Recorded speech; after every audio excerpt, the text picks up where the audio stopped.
Welcome to Miles from Review, the podcast powered by KatFit Strength, where busy women like you find practical solutions to fuel your fitness journey with authenticity and resilience.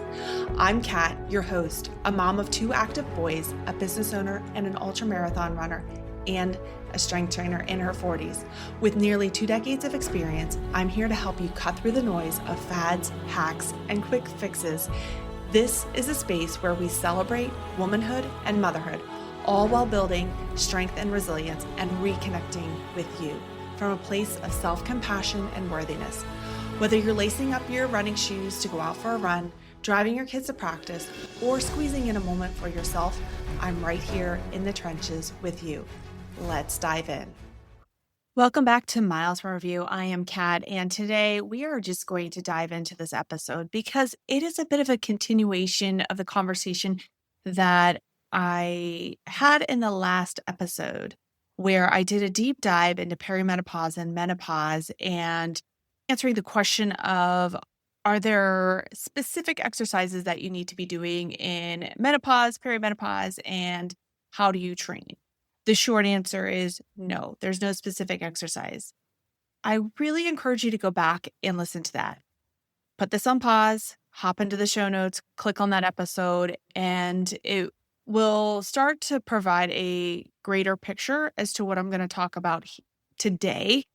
Today's topic isn't directly and solely isolated to the phase of life of being in perimenopause and menopause, however, to our overall health throughout the decades. Same with the stuff I talked about in perimenopause and menopause, the stuff that is most specific with the hormonal landscape. I lightly went into it as to how it pertains to building strength, building muscle, and maintaining muscle. If you've not listened to that one, I encourage you to go back and listen to that one before diving into this one. And today we're talking about body composition versus weight loss. And I feel this is a vital conversation in today's day and age where this skinny aspect of health is trending and no one's really diving into body composition. I'm going to go over what the difference actually is and why it matters so much, how that distinction becomes the lens in which I want you to evaluate every conversation you're having about health right now. The conversations that are happening everywhere, maybe in your friend group, maybe in your family, your doctor's office, in your social media feed. And we're going to dip into GLP-1 medications. So GLP-1 medications, the brands tend to be Ozempic, Wegovy, Mounjaro, Zepbound. How those medications work, if you're seriously considering it, if you're on it, and I'm going to specify right now, and I'm going to continue to repeat this during the episode, this is not a viewpoint of don't take it, do take it, guilt or shame. That answer lies solely with your doctor and yourself. There is absolutely zero judgment here. I cannot make that clear enough. When I have this conversation, there is absolutely zero judgment, no guilt or shame, because my job is not to tell you what to do with your body. My job is to make sure you understand what's happening inside. So whatever you decide, you are the authority on your body. My other standing on this information is to provide information that is evidence-based and research-backed, not to scare anyone and not to get into the fear-mongering, because there's enough of that BS out there that you are the authority on your body. You need to do what feels comfortable. And at no part when I go into the GLP-1 medication is it going to telling you or demanding you either way. I know it sounds so simple, body composition versus weight loss, but the one thing that the scale measures is the total gravitational force on your body that exerts on the surface at any given moment. And that is all your body weight tells you. It doesn't tell you how much of your muscle weight is inside. It does not tell you how much your fat weighs. It doesn't tell you how much bone is, organ tissue, water, or the lunch you ate 2 hours ago. It's a single number that collapses an enormous amount of biological complexity into something, and something that our culture has decided to make the primary metric of health and progress. Most often when we see that number In our brains, it tells us, oh, that's all fat, but it's not. Because like I said, it doesn't tell you the amount of muscle, how much adipose or visceral fat, how much your bone weighs, organ tissue, water, or the lunch you ate 2 hours ago. It just tells you the gravitational pull on your body. Let's go into this a little bit more. I'm going to give you an example, and I'm going to be ambiguous because I'm not putting any numbers on anything. I want us to get away from numbers. So take two women. They're identical height, the same age, and the number on the scale is the same. One of them has been strength training consistently for about 3 years, and the other has been doing primarily cardio and eating at a calorie deficit off and on for years. Now, the one who has been strength training consistently for about 3 years is going to have significant muscle mass and relatively low body fat and strong bones and a higher resting metabolic rate and good insulin sensitivity. The woman who has been doing primarily cardio and eating at a calorie deficit off and on for years has lost both fat and muscle, has a lower resting metabolic rate, has a lower bone density, and a body that is increasingly struggling to maintain the weight she's at. Same number, completely different bodies, completely different health trajectories. Now, again, I want to be crystal clear. If you find yourself in the second camp, all is not lost. This is not picking on you. You have not done it wrong. This is just too generic. And I tried to strip away the numbers because I didn't want to get into or have anyone listening attached to a number.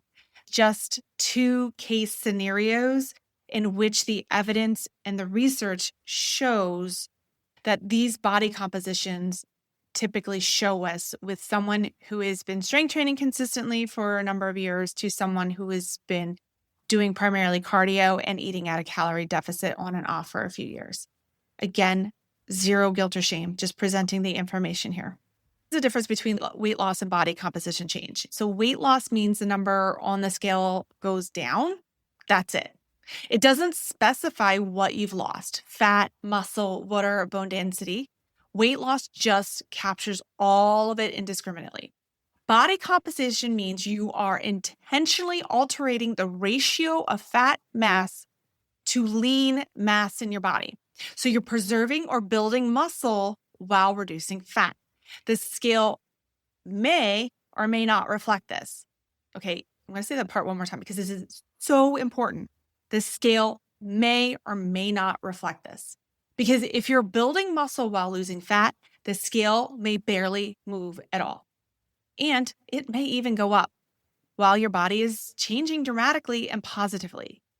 This matters for a number of reasons, and it goes far beyond aesthetics. Muscle mass, as we talked about last week, is directly tied to your metabolic rate, your bone density, your insulin sensitivity, your functional capacity as you age, and your longevity.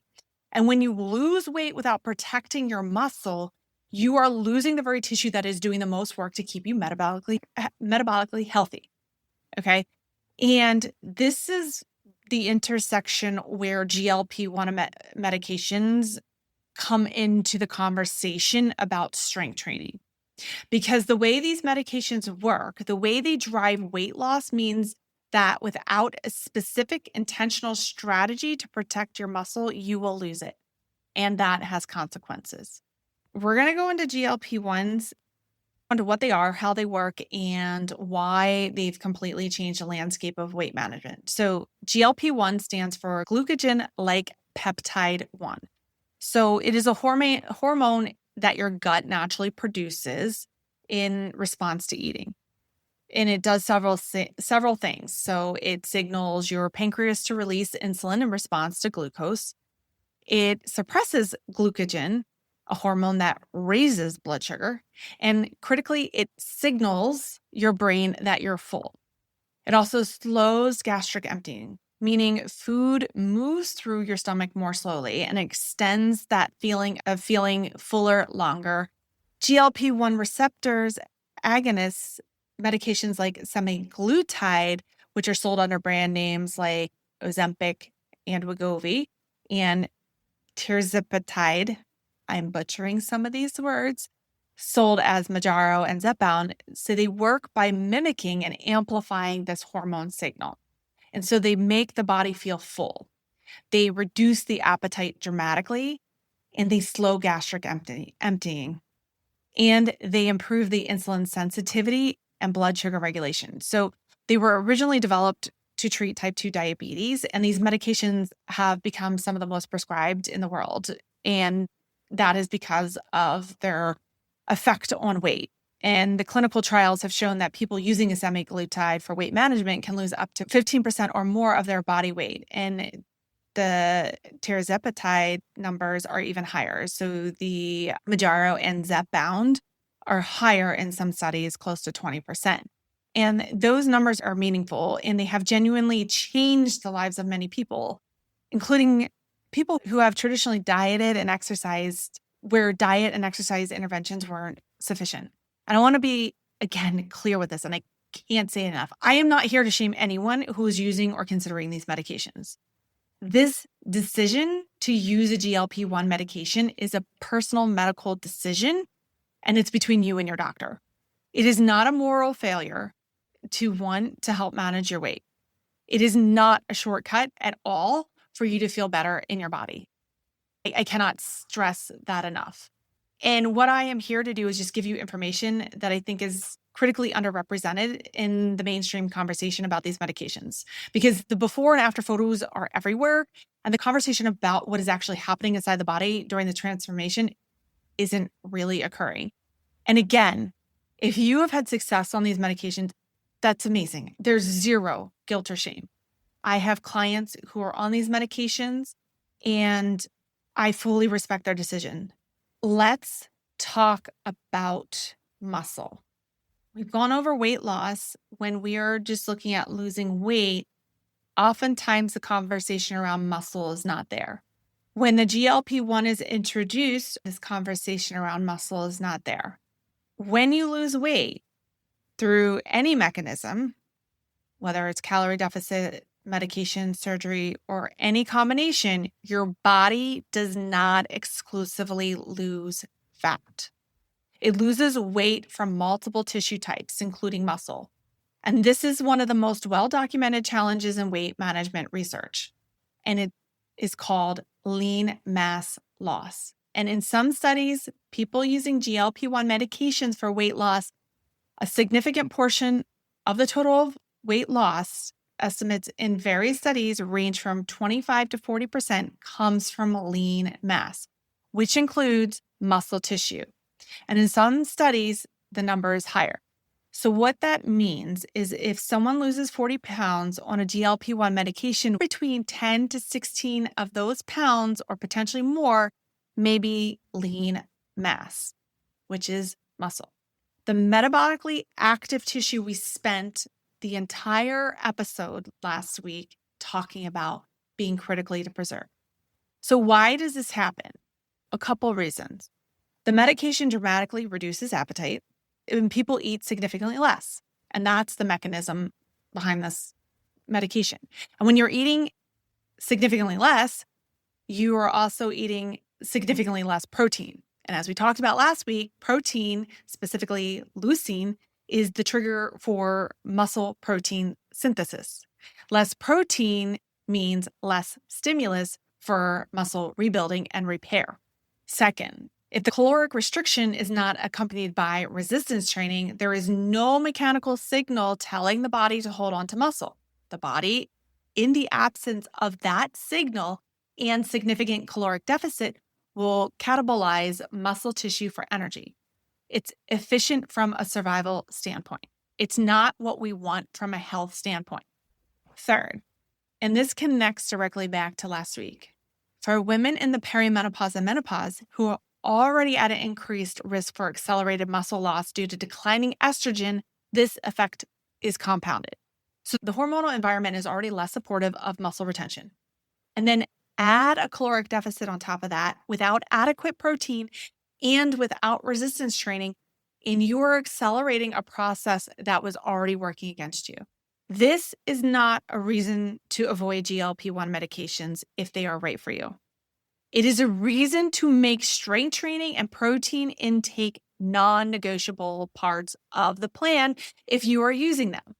It is a reason to make strength training and protein intake non-negotiable parts of a plan if you are using them.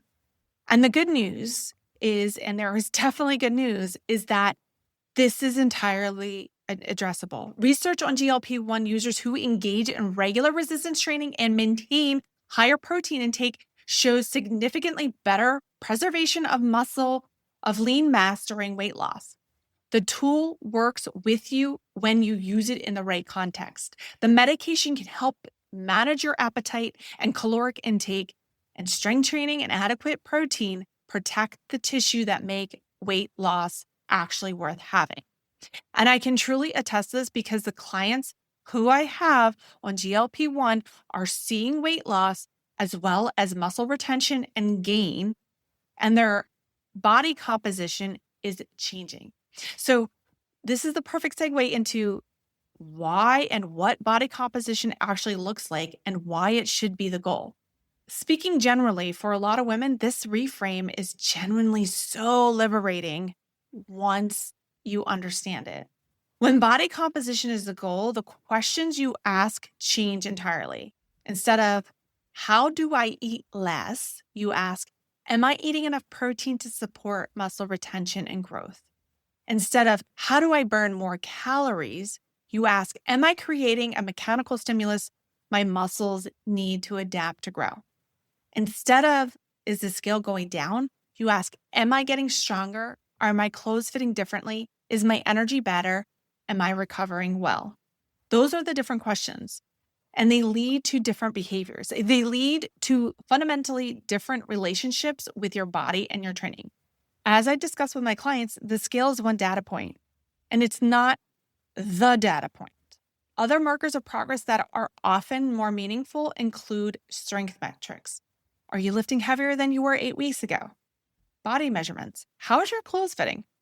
Energy levels throughout the day. Your sleep quality, recovery from workouts, performance in training. These are the markers of the body getting healthier and more capable. And they often tell a truer story than the number on the scale. And for women using GLP-1 medications, this reframe is especially important. If the scale is moving, but you're losing muscle along the way, what you are building is a smaller version of the same metabolic situation you started with, and the potential for a more fragile one, because now you have less muscle mass to support your metabolism, your bone density, and your functional capacity going forward. And this is absolutely not a criticism of the medication. That is a call to make sure the full strategy is in place.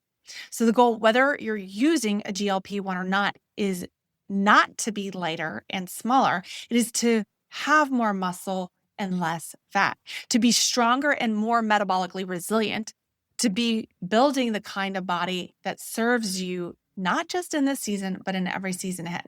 I want to take a quick break and I want to talk to you directly about something. If you're in this conversation, whether it's navigating perimenopause, thinking about or using one medication, or just realizing the approach that you've been taking isn't giving you what you actually want, this is exactly the work we do inside KatFit. Body composition change, muscle preservation, progressive strength training that actually fits your life, protein targets that are realistic and sustainable, a coach who understands the full picture of what's happening in your body and meets you exactly where you are without judgment, without the one-size-fits-all template. I offer 2 coaching tiers through the KatFit app: Essentials, which gives you a well-designed progressive strength training program, and Premier, which includes direct coaching, personalization, and ongoing support. If you're using a GLP-1 medication and you want to make sure your training and nutrition are protecting your muscle while the medication does its work, that is a conversation I want to have with you. Head to the show notes and book a fit call with me. All right, let's get back to the conversation. I want to close this episode with something concrete because I never want to leave an episode of the show without something actually that you can do. Whether you're using a GLP-1 medication or considering one or not interested in them at all, here's a framework that protects and builds body composition. Number 1, resistance train. Are you curious about KatFit strength? Well, KatFit Strength is designed to help you achieve your fitness goals with confidence and clarity. Whether you're a busy mom juggling multiple responsibilities, a woman navigating unique challenges of prenatal, postpartum, or perimenopause, or an athlete looking to enhance your performance, KatFit Strength has you covered. Let's get down to it. KatFit Strength offers personalized programs tailored to your unique needs, goals, and ensuring you get the most out of every workout. Expert guidance provided for you with the understanding of the importance of balancing strength training, cardio, and mobility. Flexible workouts designed to fit into your busy schedule, whether you're at home or at the gym or on the go. So why choose KatFit Strength? I believe in creating sustainable fitness habits that adapt to your lifestyle. I focus on helping you lift effectively, move better, and feel stronger every day. Plus, emphasis is on realistic goal setting, celebrating every win, and helping you stay motivated and inspired.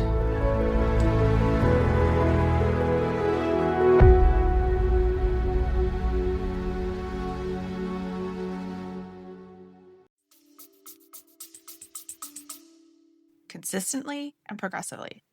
2 to 3 focused strength training sessions per week built on the fundamental movement patterns that we talked about last week: squat, hinge, lunge, pull, carry, rotate, with progressive overload, with loads that are actually challenging. This is a non-negotiable. This is what sends the signal to your body to hold on the muscle, even in a deficit. Number 2, prioritize protein at every meal. If you're in perimenopause or menopause, aim for 1.6 to 2.2 grams of protein per kilogram of body weight per day.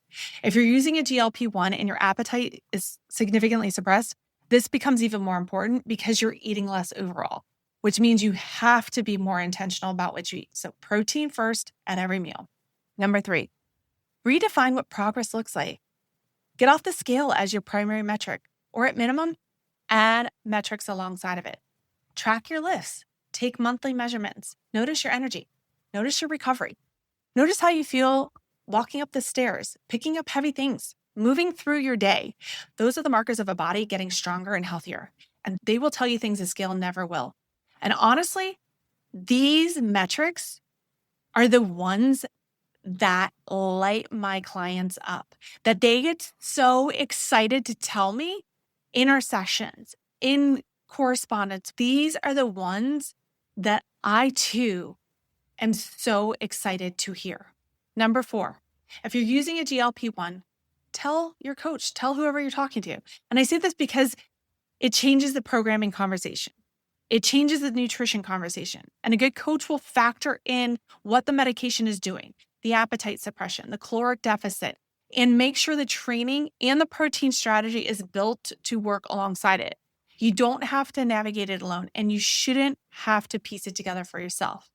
If you're working with a coach and they are guilting and shaming you for utilizing a GLP-1 as a tool to help you change your body, please find another coach. There are plenty of coaches like myself out there who are very understanding and have the information and respect the autonomy and authority you have on your body. Number 5, be patient with the timeline. Body composition change is slower than weight loss. Building muscle while losing fat, which is genuinely possible, especially for women new at strength training or returning after a break, takes months, not weeks. And the scale may not cooperate with your timeline, and your body will. Trust the process. I want to close with something that gets lost in the entire conversation, whether we're talking about perimenopause, GLP-1s, body composition, or the scale. We live in a culture that has told women for decades that the goal is to be smaller, to weigh less, to take up less space, to be restrictive, to just almost be non-existent. And the wellness and pharmaceutical industries have gotten so good at selling products and solutions that are optimized for that goal, for the number going down, whatever the cost. And the thing that I offer, the thing that surrounds my entire business, the thing that I truly want all women to understand is a totally different goal entirely. The goal is to be capable, to be strong, to be metabolically resilient, to be able to be independent, to explore the world around you, to be able to hoist your suitcase to the overhead compartment at age 70, 80, to carry your groceries independently into your house, to carry your grandchildren and yourself through the decades ahead without ever losing function, independence, or quality of life. To have a body that works for you, not a body that is simply lighter. That goal looks like muscle. It looks like bone density. It looks like cardiovascular health and insulin sensitivity and the ability to recover from hard things. It looks like doing squats and deadlifts and enough protein and enough sleep and enough recovery. It looks like a scale that might not move as fast as you want, but the body is getting stronger every week. GLP medications can be a part of that picture for some women. Strength training is a part of that picture for every woman. And understanding the difference between weight loss and body composition change is what allows you to pursue the goal that actually serves you, not just now, but for the rest of your life. And you deserve that full picture. And this is, again, what this show is for. I did this at the end of the last episode and it did get good feedback. So I'm going to do a rapid fire kind of Q&A that may answer some questions and summarize the episode. So question number 1, can I build muscle while using a GLP-1? Yes, especially if you're newer to resistance training or returning from time off, you can do it. It becomes more challenging the more trained you are, but it is still possible. And with adequate protein and progressive resistance training, lean mass preservation, and even gain is possible. Question number 2, do I have to use a GLP-1 to change my body composition? Nope, you do not need to use a GLP-1. Resistance training and adequate protein are the primary drivers of body composition change, with or without any medication. Question number 3, what if my doctor hasn't mentioned strength training alongside my GLP-1 prescription? Bring it up. Ask specifically about muscle loss and what you should be doing to prevent it. And if your provider isn't having this conversation with you, there's a gap worth closing. You can also work with a coach who understands the full picture, and that's what I'm here for. Question, how do I know if I'm losing muscle versus fat? The scale alone won't tell you. Strength metrics will. So if you are getting weaker in the gym during a period of weight loss, muscle loss is most likely outpacing fat loss. Your body measurements, your clothes, how they fit, and subjective energy and recovery markers, they give you the useful information more than a scale alone. Yes, and I didn't get into this, there are bioimpedance scales that will be able to provide this information as well. If your gym has one or a healthcare provider has one, get a baseline with that and then go back in and retest in 6 months from there. And then the final question, what if I'm not ready to use a GLP-1, but I'm curious? That's a conversation to have with your doctor, your PCP, or another trusted real doctor, not Dr. Google, the real indications, the real contraindications, the real considerations. Be informed. Ask about muscle mass, ask about protein, ask about strength training, ask about bone density, and make the decision that's right for your body and your goals. All right, that's all that I have for this week. Go back, listen to the first episode that I did last week. This kind of builds on it. And a couple things before you go. If you want to work with me inside KatFit, whether you're navigating perimenopause, using a GLP-1, or you're ready to train with real intention, go to the show notes, click a fit call with me, and I'd love to have a chat with you. Second, subscribe to The Strong Edit. That's my weekly newsletter. The link is in the show notes. And every week you get an email with real talk, real science right in your inbox. And if this episode has helped you think about something differently, share it. Send it to a friend.